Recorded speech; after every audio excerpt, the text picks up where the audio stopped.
Mad Max est une franchise composée de 4 films réalisés par George Miller entre 1979 à 2015. Elle s'inscrit dans le genre de l'action et de la science-fiction et nous introduit dans un univers dystopique, dont l'environnement décline de film en film.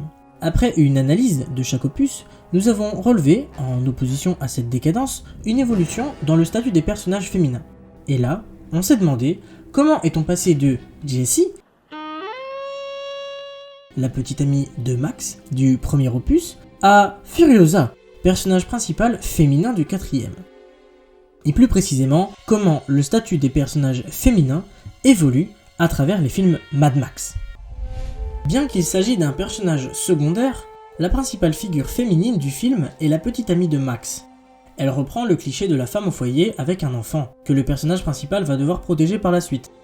En effet, à un certain moment du film, Jessie se retrouve menacée par le gang de motards, qui en avait après Jim Goose, le meilleur ami de Max. Jessie est un personnage qui montre une certaine indépendance et une volonté de prendre des décisions en dehors de son couple. Cependant, cela va faire d'elle une cible facile pour les antagonistes et leur deuxième rencontre lui sera fatale. Résultat, impossible pour une femme d'être seule sans se faire agresser. Sa mort sert donc de motif à la vengeance de Max, qui n'a pu arriver sur les lieux à temps. Les autres figures féminines du film ne servent également qu'à justifier les actions des hommes ou les distraire. La fille, qui se fait enchaîner à une voiture, puis violer, entraîne la haine de Jim Goose envers le gang des motards. La chanteuse du bar n'est là que pour le distraire du sabotage de sa voiture. Et la copine du cavalier de la nuit ne fait qu'encourager ou consoler ce dernier. Les femmes endossent surtout un statut d'objet de convoitise pour les hommes dans ce film. C'est aussi ce que l'on retrouve dans le second film. La première femme qui apparaît à l'écran se fait violer puis achever. Les personnages sont trop loin pour intervenir et se contentent donc d'observer les méchants être méchants. Ce rôle féminin sert principalement à nous désigner qui sont les antagonistes et en quoi ils sont reconnaissables. Contrairement au précédent film, ce deuxième opus met en avant un monde après le déclin de notre civilisation et en pleine décadence. On y voit des personnages qui se sont adaptés et qui ont survécu principalement parce qu'ils se sont mis en groupe. Et d'après ce que suggère le film, les femmes dépendraient bien plus d'une place que les hommes. Les abandonner au-dessus de mes forces. Les deux autres personnages féminins notables apparaissent aussi du côté des protagonistes, la femme guerrière et la fille du capitaine, mais aucune n'a beaucoup d'importance dans l'intrigue. Les spectatrices peuvent avoir du mal à s'identifier aux personnages féminins car ils sont peu divers et développés. Au moment de leur sortie, les deux premiers opus s'adressent peut-être plus à un public masculin. Au-delà du dôme du tonnerre, opère un changement en deux parties. Premièrement, la société d'antan a été effacée par une guerre nucléaire et les hommes survivent en formant des tribus. Deuxièmement, le traitement des rôles féminins évolue positivement, car le film est principalement destiné aux enfants. Plus question de montrer des viols, des blessures et des meurtres. Les femmes gagnent aussi en importance. Elles sont plus diversifiées à l'écran et obtiennent un meilleur développement. Le principal antagoniste, nommé Entité, est la dirigeante de Bartertown. Elle est montrée comme puissante, sûre d'elle, Il a l'air d'un vagabond. et c'est également une très bonne oratrice. En opposition complète, une autre figure majeure du film, Savannah, est présentée à la tête d'une tribu d'enfants. On retrouve donc des femmes en position dominante au sein de leur groupe respectif. Savannah ira même jusqu'à s'opposer aux ordres de Max et entraînera à sa suite d'autres enfants dans le désert. Cette attitude rebelle, rafraîchissante aux premiers abords, prend un aspect beaucoup plus négatif. Tandis que les deux premiers films de la franchise visaient un public majoritairement masculin, les deux derniers sont plus destinés au grand public. Dans l'histoire de la franchise, le traitement des personnages féminins s'améliore considérablement à partir du troisième film. Ce sont néanmoins les 30 années écoulées entre ce dernier et Fury Road qui expliquent un progrès notable.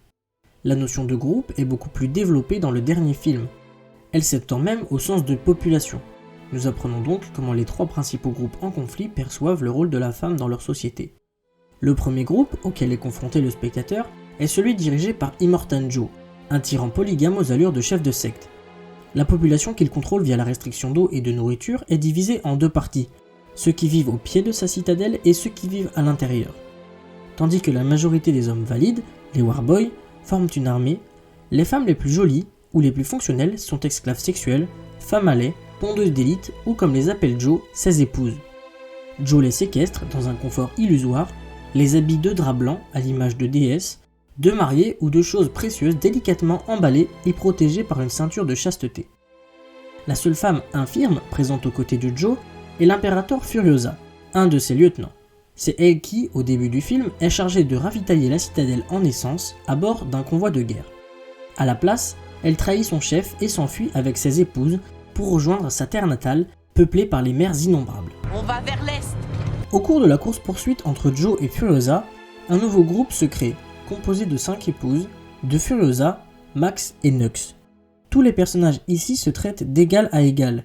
Il n'existe aucun rapport de domination car chacun contribue à atteindre l'objectif qui est de rejoindre les Vuvalini, aussi appelés les mers innombrables. Ce troisième groupe formait autrefois un peuple divisé en plusieurs petits clans, basés sur un système matriarcal et qui vivaient dans un lieu appelé la Terre Verte. Une contamination de leur sol a apporté la famine, les a poussés à migrer et n'a laissé que 7 survivants. Furiosa est le personnage féminin le plus emblématique de ce film. Elle est née d'une société matriarcale, devient l'un des bras droits de l'antagoniste après un kidnapping et s'échappe de sa condition d'esclave avec d'autres femmes endossant le rôle de protectrice. Elles partent ensemble d'une société qui leur est désavantageuse, qui les utilise et y reviennent en tant que libératrices et affranchies. On note donc dans ce dernier film une explosion de la diversité des rôles féminins en comparaison au reste de la franchise. Après une analyse complète de la franchise, on remarque d'énormes différences dans la manière d'aborder les personnages féminins, particulièrement dans le premier Mad Max où ils sont principalement utilisés comme levier pour enclencher l'action, voire comme objet de convoitise, souvent exposés à de la violence.